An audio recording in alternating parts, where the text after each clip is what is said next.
அஸ்ஸலாமு அலைக்கும் வரஹ்மத்துல்லாஹி வபரகாத்துஹு. கணியத்திற்குரிய அல்லாஹ்வின் நல்லடியார்களே, கனவான்களே, மாணவர்களே, மாணவிகளே, உலமாக்களே, அல்லாஹுடைய மிகப்பெரிய கிருபையின் காரணமாக மேலான அற்புதமான நூருல் இதாஹ் என்ற ஹனஃபி ஃபிக்ஹ் சட்ட கிதாபின் தொடர் பாடங்களை நாம் இதுவரை 49 பாடங்களாக பிரித்து பார்த்து வந்தோம். அல்ஹம்துலில்லாஹ். கிதாபு ஸலாஹ், கிதாபு தஹாரத்திற்கு பிறகு, தூய்மை சுத்தம் சுகாதாரத்திற்கு பிறகு கிதாபு ஸலாஹ் என்ற இந்த தொழுகை சம்பந்தப்பட்ட இந்த கிதாபிலேயே மிக விரிவான ஒரு தலைப்புகளை, பல சிறிய தலைப்புகளை உள்ளடக்கிய ஒரு பெரிய தலைப்பாகும் இந்த கிதாபு ஸலாஹ் என்பது. ஏற்கனவே நாம் கூறியதன் பிரகாரம் இந்த நூருல் இதாஹ்வில் இருக்கக்கூடிய கிதாபு ஸலாத்தை போல எந்த ஒரு ஹனஃபி ஃபிக்ஹினுடைய அடிப்படை கிதாபுகளில் இவ்வளவு விரிவான பஹசுகள், விரிவான சர்ச்சைகள், விரிவான சட்டத்திட்டங்கள் நாம் எதிலும் பார்க்க முடியாது. அல்லாஹுடைய கிருபையினால் இதுவரை 49 பாடங்களை நிறைவு செய்து 50வது பாடத்திற்கு அல்லாஹ் வரச் செய்திருக்கிறான். இது அல்லாஹுடைய தௌஃபீக்காக இருக்கிறது. வமா தௌஃபீக் இல்லா பில்லாஹ் அலைஹி தவக்கல்து வ இலைஹி உனீப். அல்லாஹுடைய மிகப்பெரிய தௌஃபீக்கின் காரணமாக இப்போது நாம் 50வது பாடத்தில் முக்கியமான தலைப்பிற்குள் வந்திருக்கிறோம். இமாமத் என்ற தலைப்பிற்கு நாம் வந்துவிட்டோம்.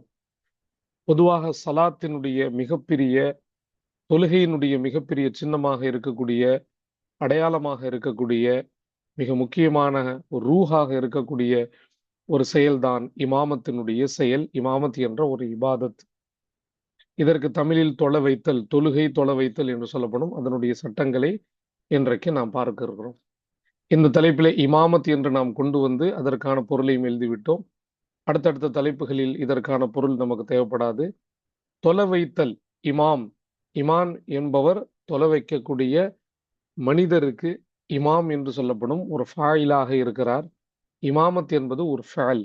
இமாம் ஒரு ஃபாயில், இமாமத் ஒரு ஃபஅல், ஒரு செயல். இது தொலை வைத்தல், தொலை வைக்கக்கூடிய பணியை செய்தல் என்று இதற்கு சட்டம். இதற்கான பொருள், இதனுடைய சட்டத்திட்டங்களை அல்லாஹுடைய கிருபையினால் இந்த 50வது பாடத்தில் நாம் பார்க்க வந்து விட்டோம். அல்ஹம்துலில்லாஹ். அல்லாஹுடைய கிருபையினால் இந்த சேவைகள் தொடர்ந்து நடைபெற்று வருகிறது. தங்களுடைய ஆதரவுகளோடு இந்த சேவைகள் இதுநாள் வரை நடைபெற்று வருகிறது. மேலும் இந்த சேவை தொடர்ந்து எவ்வித தொய்வின்றி தொடர்ந்து நடைபெற தங்கள் எல்லோரும் துஆ செய்யுங்கள். இன்னும் நமது ரகீப் கல்வி அறக்கட்டளைக்கு ஆதரவுகள் தாருங்கள். அக்கவுண்ட் விவரங்களும் QR ஸ்கேனிங் கோடும் தங்களுக்காக வேண்டி வழங்கப்பட்டுள்ளன. ஆதரவுகளோடு நாம் பயணிப்போம். நல்ல காரியங்களில் ஒத்துழைப்பாக இருப்போம். நன்மையில் ஒன்று சேருவோம், முந்திக் கொள்வோம். அல்லாஹ் நல்லருள் புரிவானாக. அல்ஹம்துலில்லாஹ். இதோ பாடத்திற்கு நாம் வந்து விட்டோம். பாபுல் இமாமதி, இமாமத் சம்பந்தப்பட்ட பாடம் அப்படின்னு ஆரம்பிச்சிருக்கிறாங்க. நான் ஏற்கனவே கூறியது போல இமாமத் என்பது ஒரு ஃபஅல், ஒரு செயலாக இருக்கிறது. இமாம் என்பது ஃபாயில், அந்த செயலை செய்யக்கூடியவருக்கு இமாம் என்பதாக சொல்லப்படும். இதனுடைய ஃபஅல் அம்ம யஉம்மு இமாமத்தன் என்று வரும். அவன் ஒரு ஆண் இமாமத் செய்தான், தொலை வைத்தான், ஒரு ஜமாத்திற்கு முன்னிலை வகித்தான் என்ற அர்த்தத்தை உள்ளடக்கிய அம்ம யஉம்மு. நசர யன்சுரு உடைய பாபில் வரக்கூடிய ஒரு ஃபஅலாக இது இருக்கிறது. இமாமத் என்பது ஒரு செயலை காட்டக்கூடிய ஒரு விஷயமாக இருக்கிறது. பாபுல் இமாமதி, இமாமத் சம்பந்தப்பட்ட பாடம் அப்படின்னு வந்திருக்கிறாங்க. இமாமத் இஸ்லாமிய பார்வையில் எந்த கண்ணோட்டத்தில் பார்க்கப்படுகிறது? ஏற்கனவே நான் கூறியது போல தொழுகையினுடைய மிக முக்கியமான ஒரு பணிதான் இமாமத். குறிப்பாக இமாமத்திற்கும் ஆண்களுக்கும் சம்பந்தம் அதிகமாக இருக்கிறது. பருவ வயது எத்திய ஆண்களுக்கான சலாஹ் தொழுகை என்பது இமாமத்தோடு உள்ளடக்கியிருக்க வேண்டும். அவர்களுடைய ஃபர்லான வணக்கங்கள் இமாமத்தோடு ஜமாஅத்தோடு இருக்க வேண்டும். இமாம் ஜமாஅத், இமாமுக்கு ஜமாஅத்து வேண்டும், ஜமாஅத்திற்கு இமாமத்து வேண்டும். எனவே இந்த இமாமத்து ஜமாஅத்தோடு தொழுவது ஆண்களுக்கான சுன்னத்தே முஅக்கதாவாக வலியுறுத்தப்பட்ட ஃபர்லு வாஜிபுக்கு பிறகு மிக மிக முக்கியமான ஒரு ஒரு சுன்னத் என்றால் அது இமாமத்தி என்ற சுன்னத்தாக இருக்கிறது. சுன்னத்தை முஅக்கதா லிர் ரிஜால் என்பதாக சொல்லுவான். ஆண்களுக்காக இது சுன்னத்தை முஅக்கதாவாக இருக்கிறது. நபி ஸல்லல்லாஹு அலைஹி வஸல்லம் அன்னவர்களுடைய ஹதீஸுகள் ஏராளமாக இமாமத்திற்கும் ஜமாஅத்திற்கும் எண்ணிலடங்காத ஹதீஸுகள் இருக்கின்றன. உதாரணமாக அல் இமாமு லாமினுன் வல் முஅஸ்ஸினு முஅ்தமனுன் அப்படிங்கிற ஒரு ஹதீஸை நாம் பார்த்திருக்கிறோம். இமாம் ஆகிறவர் பொறுப்பாளி. பாங்கு சொல்லக்கூடிய முஅஸ்ஸின் அமானிதம் படைத்தவர். அவரிடத்திலே அமானிதம் ஒப்படைக்கப்பட்டிருக்கிறது. எனவே அல் இமாமு வாமின் என்பதாக நபி அவர்கள் சொன்னார்கள். இமாம் பொறுப்பாளர். தன் பின் தொழக்கூடிய அனைத்து முக்ததிகளுக்கும் ஒரு இமாம் பொறுப்பாளியாக இருக்கிறார். எல்லா விஷயங்களுக்கும் இமாம் தான். எந்த அளவு என்றால் ஃபர்லான கிராத்து கூட ஹனஃபி சட்டப்படி முக்ததிகள் ஓதக்கூடாது. அந்த கிராத்து கூட ஃபர்லான ஒரு இபாதத்தாக இருந்தும் கூட இமாமத்தை காரணம் காட்டி அந்த கிராஅத்தை முக்ததிகள் விட வேண்டும் என்பதாக சட்டம் இயற்றப்பட்டிருக்கிறது ஹனஃபியில. ஆஹ் அந்த ஃபர்லான விஷயத்தையும் முக்ததிகள் விட வேண்டும். எதற்காக? இமாமத்திற்காக.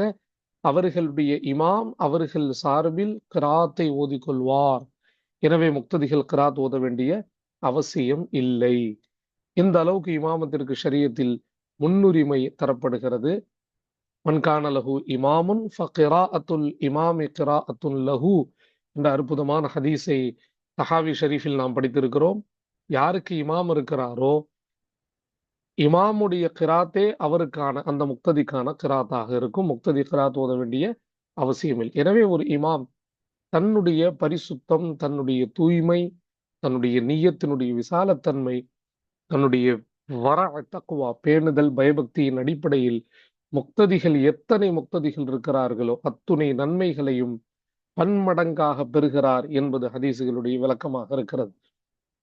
100 முக்ததிகள் இருந்தாலும் 1000 முக்ததிகள் இருந்தாலும் 10 முக்ததிகள் இருந்தாலும் இமாமனுடைய தக்வா, இரையச்சம், பக்தி, நிய்யத்து அவர்களுடைய பேணுதலான செயல்பாட்டின் காரணமாக முக்ததிகளுடைய அத்துணை நன்மைகளையும் ஒரு ட்ரெயினுடைய இன்ஜின் பெட்டியை போல எல்லா நன்மைகளையும் இமாம் பெறுகிறார். அனைவரையும் இழுத்து போகக்கூடிய அல்லாஹ்வின் பக்கம் இழுத்து போகக்கூடிய மகத்தான பணியை இமாம் செய்கிறார். எனவேதான் நபியவர்கள் இமாம் பொறுப்பாளர் என்பதாக வார்த்தையை பயன்படுத்தி இருக்கிறார்கள். மேலான விஷயம் என்னவென்றால் கண்ணியத்திற்குரிய கண்மணி நாயகம் முஹம்மது ரசூலுல்லாஹ் ஸல்லல்லாஹு அலைஹி வஸல்லம் அன்னவர்கள் உட்பட சமுதாயத்தினுடைய பெரும் பெரும் ஹுலஃபாக்கள் அபூபக்கர், ஹஜரத் உமர், ஹஜரத் உஸ்மான், ஹஜரத் அலி ரலியல்லாஹு அன்ஹும் போன்ற பெருந்தகைகள் எல்லோரும் தன்னுடைய ஹிலாஃபத்திலே இமாமத்து செய்திருக்கிறார்கள். அவர்களுடைய ஹிலாஃபத்தின் ஒரு அடையாளமாக இமாமத்து இருந்திருக்கிறது. நபி அவர்கள் தன் காலத்து இமாம், இந்த 4 குலஃபாக்களும் தன் காலத்தின் இமாமாக இருந்திருக்கிறார்கள். இதுவே இமாமத்தினுடைய மிகப்பெரிய ஒரு கண்ணியத்திற்கும் சங்கைக்கும் காரணமாக ஆதாரமாக அமைந்திருக்கிறது. எல்லா ஹலீஃபாக்களும் தங்களுடைய ஹிலாஃபத்திற்கு அடையாள சின்னமாக இமாமத்தை வைத்திருக்கிறார்கள், தொலை வைத்திருக்கிறார்கள். விரும்பி மனமகிழ்வோடு சந்தோஷமாக தொலை வைத்திருக்கிறார்கள். எனவே அத்தகைய அற்புதமான பணி. இந்த விஷயத்துல நபி அவர்கள் அதிகமாக வலியுறுத்துவார்கள். இமாம் ஜமாத்துடைய தொழுகைக்கு நபி அவர்கள் 27 மடங்கு நன்மை அதிகம் உண்டு தனியாக தொழக்கூடிய தொழுகை விட என்று காட்டியிருக்கிறாங்க. 27 மடங்கு நன்மை அதிகம் உள்ளடக்கிய அற்புதமான ஒரு தொழுகையினுடைய ஒரு பணிதான் இமாமத்தாக இருக்கிறது. இமாம் ஜமாத்தோடு தொழுவது 27 மடங்கு சிறப்பிற்குரிய செயல் மாத்திரமல்ல. இமாம் ஜமாத் மஸ்ஜிதில் நடைபெறும் பொழுது அந்த ஜமாத்தை விட்டு நான் பின்தங்க வேண்டும், நான் இமாமத் ஜமாத்தில் கலந்து கொள்ளாத வீடுகளுக்கு நான் சென்று அந்த வீடுகளை எரித்து சாம்பலாக்க வேண்டும் என்று என் மனம் நாடுகிறது என்ற அளவுக்கு நபி அவர்கள் மிக அழுத்தமான இந்த விஷயத்தை தெளிவுபடுத்துகிறார்கள். வீட்டில் இமாமத் ஜமாத்தோடு கலந்து கொள்ளாதவர்கள் தனியாக கூட தொழுது கொள்ளலாம். ஆனால் நபி அவர்கள் இமாமத் ஜமாத்திற்கு முக்கியத்துவம் கொடுத்து இந்த ஜமாத்தில் கலந்து கொள்ளாத வீடுகளை நான் எரிக்க விரும்புகிறேன், எரிக்க என் மனம் நாடுகிறது என்ற அளவுக்கு கூறுகிறார்கள். என்றால் இதை வைத்து நாம் புரிந்து கொள்ளலாம் இமாமத் ஜமாத் சமுதாயத்தினுடைய இஸ்லாத்தினுடைய சலாத்திற்கு எவ்வளவு மிக முக்கியமான ஒரு அம்சம் என்பதை இங்கே நாம் புரிய கடமைப்பட்டிருக்கிறோம். அத்தகைய ஒரு முக்கியமான தலைப்பிற்கு நாம் வந்திருக்கிறோம். ஒரு கட்டுக்கோப்பு கிடைக்கும். இமாமத் ஜமாத்தின் மூலமாக தொழுகையின் மன ஊறுமை, தொழுகையின் குறைகளை விட்டு பாதுகாப்பு, பெரும் பாவங்களை விட்டு பாதுகாப்பு, சிந்தனை சிதறல்களை விட்டு பாதுகாப்பு, உள்ளங்கள் ஒன்றுபடுதல், முஃமினீன்களுடைய சொஹபத்து, நல்லவர்களுடைய சொஹபத்து நமக்கு கிடைத்தது, தோழமை கிடைக்குதல். தனியாக தொழக்கூடியவன் 1000 ரக்காத்துகள் தொழுதாலும் ஜமாத்தாக தொழக்கூடியவன் 4 ரக்காத்துகள் தொழும் பொழுது அவனுக்குள் ஏற்படக்கூடிய அந்த மனோநிலை, தக்குவா, இரையச்சம், மன ஒருமை என்பது தனிமையில் தொழக்கூடிய யாருக்கும் கிடைப்பது கிடையாது என்பதற்காக தான் ஷரியத் இந்த இமாமத் என்ற வழிமுறையை கொண்டு வருகிறது. இமாமத்திலே மிகப்பெரிய அம்சம் இதாஅத் வெளிப்படுகிறது, வழிபடுதல். ஒரு இமாம் வயதில் சிறியவர், அழகில் சிறியவர், ஆனாலும் அவரிடத்துல இருக்கக்கூடிய அந்த இல்முக்காக, அந்த தக்குவாவிற்காக பின்னால் இருக்கக்கூடிய ஒட்டுமொத்த சமூகம், அவர்கள் எவ்வளவு பெரிய படித்தவர்களாக, பட்டதாரிகளாக, செல்வந்தர்களாக, யாராக இருந்தாலும் கூட ஒட்டுமொத்த சமூகமும் ஒரு தனி மனிதனை வழிபடுகிறது என்ற இந்த காட்சியும் இந்த பார்வையும் இமாமத்தில் நாம் பார்க்கலாம். இது அற்புதமான இஸ்லாத்தினுடைய கூட்டமைப்பு என்பதாக சொல்லப்படுகிறது. இஸ்லாத்தினுடைய ஒரு கம்யூனிகேஷன் என்று சொல்லப்படக்கூடிய மக்களுடைய ஒன்று சேர்வதற்கான ஒரு கூட்டமைப்பு, அற்புதமான ஒரு கூட்டமைப்பை அல்லாஹ் இமாமத்தின் மூலமாக நமக்கு கொடுத்திருக்கிறான். அல்லாஹ் இப்ராஹிம் அலைஹிஸ்ஸலாம் அவர்களே குர்ஆனில் அறிமுகப்படுத்தும் போது கூட இமாமா இன்னி ஜாஇலுக லின்னாசி இமாமா, நிச்சயமாக நான் உங்களை இமாமாக ஆக்கியிருக்கிறேன் என்று கூட அல்லாஹு தஆலா கூறுகிறான். அப்படி என்றால் இதனுடைய பரிபூரணத்துவம், இதனுடைய முக்கியத்துவம் எவ்வளவு என்பதை இது போன்ற வசனங்கள் மற்றும் ஹதீஸ்கள் விளக்கங்கள் மூலமாக நாம் தெளிவாக புரிய கடமைப்பட்டிருக்கிறோம். அல்ஹம்துலில்லாஹ். இந்த முகத்திமாவுக்கு பிறகு, இந்த முன்னுரைக்கு பிறகு நாம் இப்பொழுது அசல் தர்சுக்கு வருகிறோம். ஹுக்முஹா, இமாமத்தினுடைய சட்டம். ஹாவுடைய மர்ஜா இமாமத், இமாமத்தினுடைய சட்டமாகிறது. என்ன சட்டம், எந்த அளவுக்கு இதனுடைய அந்தஸ்து இருக்கிறது என்று பார்க்கும் பொழுது, அல் அவ்வலு, முதலாவது, ஹிய அஃதலு மினல் அதானி, ஹிய அஃதலு மினல் அதானி. ஹிய அதாவது இந்த இமாமத், எல்லா தமீரும் இமாமத்தின் பக்கம் பார்த்து மீளுது, அது முன்னஸாக இருக்கிறனால தமீரும் முன்னஸாக இருக்கு. ஹிய இந்த இமாமத் என்பது அஃதலு மினல் அதானி, பாங்கு சொல்வதை விட மிகச் சிறந்த ஒரு அமலாக இருக்கிறது என்பதை இங்கு தெளிவுபடுத்துகிறார்கள். பாங்கு மிக அற்புதமான இபாதத். இதனுடைய விஷயங்களை நாம் பாங்கினுடைய பாடத்தில் கூறிவிட்டாலும் அற்புதமான ஒரு இபாதத்தாக பாங்கு இருக்கிறது. மக்களை அல்லாஹ்வின் பக்கம் அழைக்கக்கூடிய பணி. ஆனால் அதான் சிறந்ததா இமாமத் சிறந்ததா என்று ஒப்பிட்டு பார்க்கும் பொழுது ஹனஃபி ஃபுகஹாக்களுடைய தெளிந்த கருத்து, பாங்கை விட இமாமத்தே மிக மேலானது. என்றால் இமாமத்திலே பல பொறுப்புகளை, பல மக்களை தனக்கு பின்னால் அழைத்து வந்து நிற்க வைத்து அவர்கள் எல்லோருக்குமான ஒரு பொறுப்பாளியாக மாறி ஒரு இமாம செய்கிறார் என்றால் இது சாதாரண விஷயம் கிடையாது. இது பாங்கை விட மிகச்சிறந்த ஒரு அமலாக பார்க்கப்படுகிறது. அஸ்ஸானி, இரண்டாவது, வஸ்ஸலாத்து பில் ஜமாஅத்தி சுன்னத்துன் முஅக்கதத்துன் லிர்ரிஜாலில் அஹ்ராரில் காதிரின் அலைஹா பிலா உதுரின். வஸ்ஸலாத்து, மேலும் தொழுகை, ஒரு குறிப்பிட்ட தொழுகை, பில் ஜமாஅத்தி, ஜமாஅத்தை கொண்ட. அஸ்ஸலாத்து குறிப்பிட்ட தொழுகை என்பது போது நாம புரிஞ்சுக்கணும், ஃபர்லான தொழுகைகள் ஜும்ஆ ஈதைனுக்கு ஜமாஅத் இருக்கிறது. இன்னும் சில அவ்வப்போது தொழப்படக்கூடிய இஸ்திஸ்கா, குசூஃபு போன்ற தொழுகையை தவிர்த்து பரவலாக ஃபர்லான தொழுகை ஜும்ஆ ஈதைனுக்கு மட்டும்தான் ஜமாஅத். சுனன் நஃபில்களுக்கு ஜமாஅத்து கிடையாது.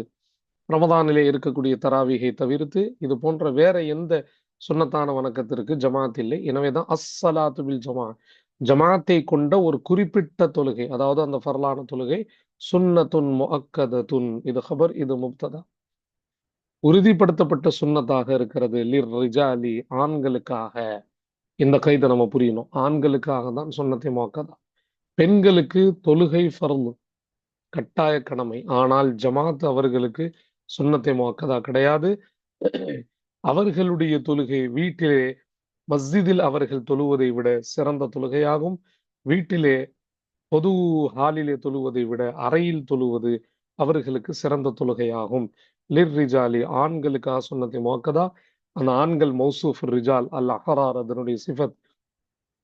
ஹுர்ருனுடைய பன்மை அஹரார், சுதந்திரம் படைத்த, சுதந்திரமான, அடிமைகள் இல்லாத சுதந்திரமான ஆண்களுக்காக சுன்னத்தை முஅக்கதா. சரி, சுதந்திரமானவர்களாக இருக்கணும். அடுத்து இரண்டாவது சிஃபத்தை சாணி பார்க்கணும். இரண்டாவது சிஃபத்து அல் காதிரீன அலைஹா ஐ அலல் ஜமாஅத்தி, ஜமாஅத்தின் மீது சக்தி படைத்தவர்களாக இருக்கணும். ஜமாத்தாக வந்து தொழுவதற்கு சக்தி படைத்த பிலா உதுரின், எந்த தங்கடமும் இல்லாத, எவ்வித தங்கடமும் இல்லாத அந்த ஜமாத்தாக தொழுவதின் மீது சக்தி படைத்த சுதந்திரமான ஆண்களுக்கு சுன்னத்தே முஅக்கதா ஆகும் என்பதை இங்கு தெளிவுபடுத்திட்டாங்க. அப்போ சுதந்திரமானவர்களாகவும் இருக்கணும், ஜமாத்தாக தொழுவதற்கான எல்லா வல்லமை, மஸ்ஜிதிற்கு போறது, இடையில எந்த விதமான தடைகள் இல்லாத, இடி மின்னல் இல்லாத, கடுமையான மழை இல்லாத, எதிரிகளுடைய பயம் இல்லாத, உடல் சுகம் பெற்ற, ஆரோக்கியம் பெற்ற அந்த குதிரத்து இருக்கணும். பிலா உதுர், எந்த தங்கடமும் இல்லாத ஆண்களுக்கு சுன்னத்தை முஅக்கதா. ஒருவேளை அவர்கள் சுதந்திரமானவர்களாக இல்லை என்றாலோ, அல்லது ஜமாத்திலே கலந்து கொள்வதற்கான குதிரத் இல்லை என்றாலோ, அல்லது ஏதேனும் தங்கடம் இருந்தாலோ, தருக்குல் ஜமாத்தை விடுவதற்கு அனுமதி வழங்கப்படுகிறது. அல்ஹம்துலில்லாஹ். அடுத்து நாம் பார்க்கிறோம் ஷுரூது ஸிஹ்ஹதிஹா. ஹாவுடைய மர்ஜா இமாமத். இந்த இமாமத்து சரியாகுவதற்குரிய நிபந்தனைகள், ஷர்த்துடைய பன்மை ஷுரூத். இமாமத் சரியாகுவதற்குரிய நிபந்தனைகள் என்ன அப்படின்னு பார்க்கும் பொழுது, இங்கே அதற்கான இபாரத்தை நமக்கு தருகிறார்கள். என்னென்ன தன்மைகள் இருந்தால் இமாமத் சஹீஹாக இருக்கும், சரியாக இருக்கும். அப்போ சிஹத்துக்கு சில நிபந்தனைகள் வச்சிருப்பீங்கல்ல, அந்த நிபந்தனைகளை இங்க சொல்லுங்க அப்படின்னு பார்க்கும் பொழுது, ஒரு 6 விஷயங்கள் இமாமத்து சரியாகுவதற்கு யார் இமாமத் செய்யலாம். சுருக்கமா சொல்றதா, யார் இமாமத் செய்யலாம், இமாமத்திற்கு தகுதி என்ன அப்படின்னு பார்க்கும் பொழுது, அல்லாஹுடைய கிருபையினால் 6 தன்மைகளை இங்க கூறுகிறார்கள். இதோ பாருங்கள் இபாரத்தை. வஷுரூது ஸிஹ்ஹத்தில் இமாமத்தில் ரிஜாலில் அஸிஹ்ஹாஇ அலைஹா சித்தத்து அஷ்யா. இமாமத்து சரியாகுவதற்குரிய நிபந்தனைகள் யாருக்கு? லிர்ரிஜாலில் அஸிஹ்ஹாஇ, ஆரோக்கியமான ஆண்களுக்காக. ரிஜால் மௌசூஃப், அஸிஹ்ஹா சிஃபத். ஆரோக்கியமான ஆண்களுக்காக இமாமத்து சரியாகுவதின் நிபந்தனைகள், அலைஹா, அதன் மீது, அந்த தொழுகையின் மீது ஆரோக்கியம் கொண்ட ஆண்களுக்கு இமாமத்து சரியாகுவதற்குரிய நிபந்தனைகளாகிறது. இவ்வளவும் முப்ததா. சித்தத்து அஷ்யா, 6 விஷயங்களாகும். இது ஹபர். அப்போ இமாமத்து சரியாகுவதற்குரிய நிபந்தனைகள், அஸஹா சஹீஹுடைய பன்மை. எப்படி ஹபீபு உடைய பன்மை அஹிப்பா அப்படின்னு வருதோ, நண்பன், ஹபீப் என்றால் நண்பன், ஹபீபுடைய பன்மை அஹிப்பா, சஹீஹுடைய பன்மை அஸஹா, ஆரோக்கியமானவர்களுக்கு. சித்தத்து அஷ்யா, 6 விஷயங்கள் நிபந்தனையிடப்படுகிறது. இந்த 6 விஷயங்கள் இருந்தால்தான் ஒருவர் இமாமத்து செய்யலாம் என்பதை தெளிவுபடுத்துறாங்க. இதோ வாருங்கள், அந்த 6 விஷயங்களை நாம் வரிசையாக பார்க்கலாமா? அல்ஹம்துலில்லாஹ். அல் அவ்வல், முதலாவது, அல் இஸ்லாமு. இமாமத்து சரியாகுவதற்கு முதல் ஷர்த் இஸ்லாம் இருக்கணும். அதாவது இமாம் முஸ்லிமாக இருக்கணும். இமாம் காஃபிராக, முஷ்ரிக்காக, யஹூதியாக, நஸ்ரானியாக இருக்கக்கூடாது. இமாம் எப்படி இருக்கணும்? முஸ்லிமாக இருக்கணும். இஸ்லாம் ஷர்த். அஸ்ஸானி, இரண்டாவது, வல் புலூகு, பருவ வயது எத்தி இருப்பது. பருவ வயது எத்தாத சிறுவர்கள், தன்னை விட பெரியவர்களுக்கு இமாமத் செய்வது கூடாது. ஹனஃபி சட்டப்படி பருவ வயது எத்தியவர்கள் மட்டும்தான் பின்னாடி இருக்கக்கூடிய எல்லா மனிதர்களுக்கும் தொழு வைக்கலாம்.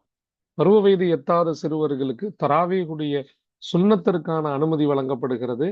தனக்கு சரிசமமான வயதுடையவர்களுக்கு அல்லது பெண்களுக்கு அவர்கள் இமாம செய்யலாம். ஆனால் ரிஜாலுல் அஹரார் என்று ஏற்கனவே சொல்லப்பட்ட சுதந்திரமான ஆண்களுக்கு இவர்கள் இமாம செய்ய முடியாது. அஸ்ஸாலிசு, மூணாவது, வல் ஆக்குலு, அறிவு இருக்கணும். பைத்தியத்தன்மை இல்லாத அறிவுத்தன்மை இருக்கணும். பைத்தியக்காரன் யாருக்கும் தொலை வைக்க முடியாது, தொலை வைக்கக்கூடிய அனுமதி அவருக்கு கிடையாது. அதன் மூலமாக தொழுகை பரிகாசமாக மாறிவிடுவதற்கான வாய்ப்பு இருக்கிறது.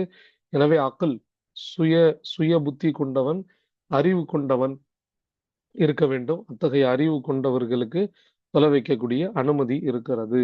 அர்ராபிஉ, நாலாவது, வஸ்ஸுகூரத்து, ஆண் தன்மை, ஆண்பால் கொண்டவர், ஆண் தன்மை கொண்டவர். அதாவது பெண்கள் இமாமத் செய்வது கூடாது. எக்காரணத்தை கொண்டும் பெண்களுடைய இமாமத் கூடாது. மிக ஜரூரத்தாக, மிக நிர்பந்தமாக, ஆண்களே இல்லாத இடத்தில் தராவீஹுடைய தொழுகையில் பெண்கள், யாரேனும் ஒரு பெண்மணி, படித்த மார்க்க சட்டங்களை அறிந்த ஒரு பெண்மணி இமாமத் செய்யலாம். இது இந்த தரூரத் இல்லாமல் வேறு எங்கும் பெண்களுடைய இமாமத்திற்கு அனுமதி இல்லை. எனவே ஜுகூரத் ஆண் தன்மையோடு இருக்க வேண்டும். ஆண்கள் மட்டும்தான் இமாமத் செய்ய முடியும். அல் ஹாமிசு ஐந்தாவது வல் கிராஅத்து வல் கிராஅத்து குர்ஆன் ஓதுதல், குர்ஆனை திருத்தமாக ஓதுதல் இங்கே அவசியமாக்கப்படுகிறது. கிராத்துக்கு இங்க ஒரு விளக்கத்தை தர்றாங்க. எதை கொண்டு தொழுகை சரியாகுமோ அந்த அளவுக்கு கிராத் இருக்கணும். திருக்குர்ஆனை ஓதக்கூடிய தன்மை தெளிவா இருக்கணும். உதாரணமாக 3 வசனங்கள் அல்லது பெரிய வசனங்கள், சிறிய சிறிய சூறாக்கள். ஒட்டுமொத்த குர்ஆனை மனனம் செய்யணுங்கிற அவசியம் இல்லை. சிறிய சூறாக்கள், சிறிய வசனங்கள், ஆனால் அதை தெளிவாக திருத்தமாக ஓதக்கூடிய கிராத்தினுடைய தன்மை இருக்க வேண்டும். இதுவும் இமாமத்திற்கு ஷர்த்தாக இருக்கிறது என்பதை இங்கு தெளிவுபடுத்துறாங்க. தொழுகையில் ஓதப்படக்கூடிய அளவு குர்ஆனுடைய கிராத் இவற்றை தெளிவாக இருக்கணும். இது ஐந்தாவது ஷர்த்துல் இமாமத்தாக இருக்கிறது. இமாமத்தின் ஐந்தாவது நிபந்தனையாக பார்க்கப்படுகிறது. அடுத்து ஆறாவது நாம் பார்க்கிறோம் வஸ்ஸலாமத்து மினல் அஅதாரி. வஸ்ஸலாமத்து மினல் அஅதாரி, தங்கடங்களை விட்டு சலாமத்தாக இருக்க வேண்டும். தங்கடங்களை விட்டு ஆரோக்கியமாக இருக்க வேண்டும். எந்த தங்கடமும் இல்லாதவராக இருக்க வேண்டும். சலாமத், சலீமாக, அதாவது சலாமத்து உள்ளவராக ஆரோக்கியமானவராக இருப்பது மினல் அஅதார், தங்கடங்களை விட்டு. சில தங்கடங்கள், சிறிய சிறிய தங்கடங்கள், சிறிய சிறிய நோய்கள் இங்கே கவனிக்கப்படுவது கிடையாது. அது தடையாகவும் இருப்பது கிடையாது. ஆனால் இங்கே சொல்லக்கூடிய அசார்கள், தங்கடங்கள் என்ன? உதாரணமாக பார்க்கலாம். கர்ருஆஃபி அப்படின்னு ஒண்ணு சொல்றாங்க. கர்ருஆஃப், ருஆஃப் என்றால் என்ன? சில்லி மூக்கு உடைதல். மூக்கினுடைய அந்த தன்மை, அந்த எலும்பு உடைந்து ரத்தம் சொட்டி கொண்டே இருப்பது. இதே வகையில் அதையும் சேர்க்கிறாங்க. சிறுநீர் துளிகள் கொட்டி கொண்டே இருப்பது, சிறுநீர் கண்ட்ரோல் இல்லாமல் இருப்பது, மூக்கிலே ரத்தம் வடிந்து கொண்டே இருப்பது. இது மாதிரி தங்கடம் கொண்டவர்கள் இமாமத்திற்கு தகுதி உடையவர்களாக இருக்க முடியாது. ஏனென்றால் இவர்களுக்கே ஏற்கனவே இது கஷ்டம் இருக்கிறதுனால இவர்கள் குர்ஆன் ஓதுவது, சரியாக இமாமத் செய்வது இவர்களால் முடியாது. எனவே இது மாதிரி காற்று பிரிவு கொண்டவர்கள், அடிக்கடி காற்று பிரிவு அல்லது சிறுநீர் துளிகள் கொட்டி கொண்டிருப்பது, சில்லி மூக்கு உடைந்த ரத்தம் கொட்டி கொண்டிருப்பது, இது மாதிரி நோய்களை விட்டு ஒரு இமாம் சலாமத்தாக இருக்கணும், ஆரோக்கியமாக இருக்கணும். இப்படி தங்கடம் கொண்டவர்கள் தொலை வைக்க கூடாது. ஒருவேளை இவர்களை தவிர்த்து வேறு யாரும் தொலை வைக்க தகுதி கொண்டவர்கள் யாரும் இல்லாத நேரத்தில் ஷரியத் இவர்களுக்கு அனுமதி தருகிறது. அதே போல இன்னொன்னு சொல்றாங்க, ஒல் ஃபஅதி, என்ற நோய் கொண்டவர்கள். அப்படின்னா சிலர்களுடைய பேச்சு, பொதுவாக அரபி புலமையில சிலர்களுடைய பேச்சுல ஃபா அதிகமாக வெளியே வரும். எதை பேசினாலும் ஃபா ஃபா அப்படின்னு சொல்லுவாங்க. அதாவது அவர்களுடைய பேச்சு தெளிவான வார்த்தைகள் கொண்டதாக இருக்கிறது. எதை பேசினாலும் ஃபா ஃபா ஃபா அப்படிங்கிற அந்த ஒரு லுக்னத், ஒரு வாய் திக்கக்கூடிய தன்மை, எதை சொன்னாலும் ஃபா ஃபா என்ற அந்த சத்தம் வெளியாகுதல், இது குர்ஆன் ஓதும் போது ஒரு தவறான ஒரு விஷயத்திற்கு கொண்டு போய்விடும். இவர்களுடைய வார்த்தை முக்ததிகளுக்கு புரிவதற்கு வாய்ப்புகள் குறைவு. எனவே இத்தகைய தங்கடம் கொண்டவர்கள் இமாமத் செய்யக்கூடாது. இந்த ஃபஆவை விட்டு ஒரு இமாம் ஆரோக்கியமாக பரிசுத்தமாக இருக்க வேண்டும். எனவே ஃபா என்று வெளியே வரக்கூடிய, உச்சரிக்கும் போது இந்த எழுத்து வெளியே வரக்கூடிய மனிதரும் தங்கடவாளி, இந்த தங்கடம் இருக்கக்கூடாதுங்கிறாங்க. அடுத்து பாருங்க, தம்தமதி, தம்தமாவை விட்டு சலாமத்தாக இருக்கணும். தம்தமா என்றால் என்ன அப்படின்னு நம்ம பார்க்கிறோம்.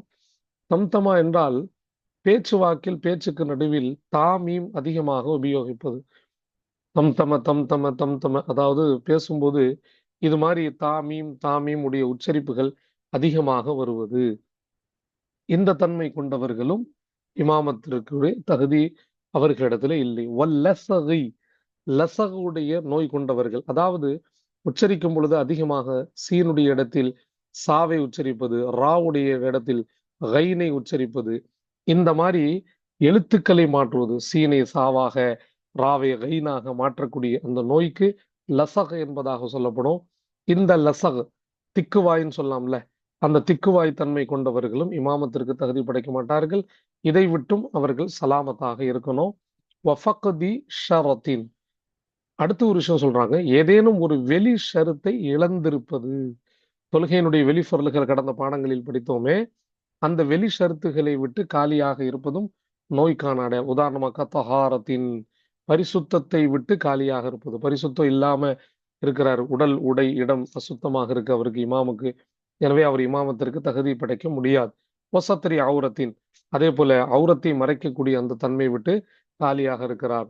இது மாதிரி விஷயங்களால் அவருடைய இமாமத்து தகுதி படைக்காது. அவர் இமாமத்திற்கு தகுதி உள்ளவராக கருதப்பட மாட்டார் என்று கூறுகிறார்கள். அல்ஹம்துலில்லாஹ். அடுத்த விஷயங்களை அடுத்த பாடத்தில் நாம் பார்ப்போம். அஸ்ஸலாமு அலைக்கும் வரஹ்மத்துல்லாஹி வபரகாத்துஹு.